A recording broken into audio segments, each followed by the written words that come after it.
திருமகள் TV பல்சுவைகள் படைக்கும் பாசறை. Villain குணச்சித்திர வேடம் என எந்த பாத்திரமானாலும் வெளுத்து வாங்கும் நடிகர்தான் அசோகன். எம்ஜிஆர் படங்களில் பிரதான வில்லனாக நடித்து அசத்தியிருப்பார். சினிமாவில் தான் அசோகன் பெரிய வில்லன், கொடுமைக்காரன் என்று தெரியும். ஆனால் நிஜத்தில் அப்படியல்ல, அதற்கு நேர்மாறானவர். தன்மையாக பழகக்கூடியவர். உதவி என்று யாராவது கேட்டால் உடனே பண்ணிவிடுவாராம். நல்ல மனசுக்காரர். அவரை பற்றி ஒரு சுவாரஸ்யமான தகவலை பார்ப்போம்.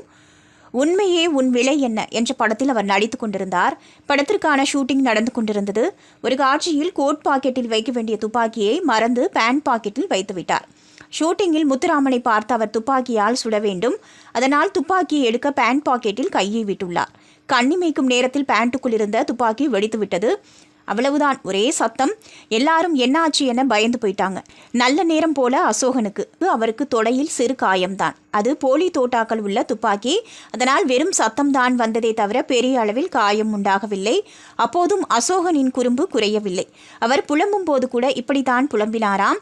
என்ன சார், நல்ல வேளை துப்பாக்கி தள்ளி வெடிச்சிருச்சு, இல்லைனா சாகும்போது கூட அசோகன் அசிங்கமாக செத்தான்னு செய்தி வந்திருக்குமே சார்னு அங்கு இருந்தவர்களிடம் வழி இருந்தாலும் தமாஷாக புலம்பி தள்ளினாராம். 1976 ஷோ இயக்கத்தில் வெளியான படம் உண்மையே உன் விலை என்ன. இந்த படத்தில் முத்துராமன், பத்மபிரியா, அசோகன், ஸ்ரீகாந்த், தேங்காய் சீனிவாசன், VK ராமசாமி உட்பட பலர் நடித்திருந்தனர். MS விஸ்வநாதன் இசையமைத்திருந்தார். இந்த படம் பெங்களூருவில் படமாக்கப்பட்டது என்பது குறிப்பிடத்தக்கது.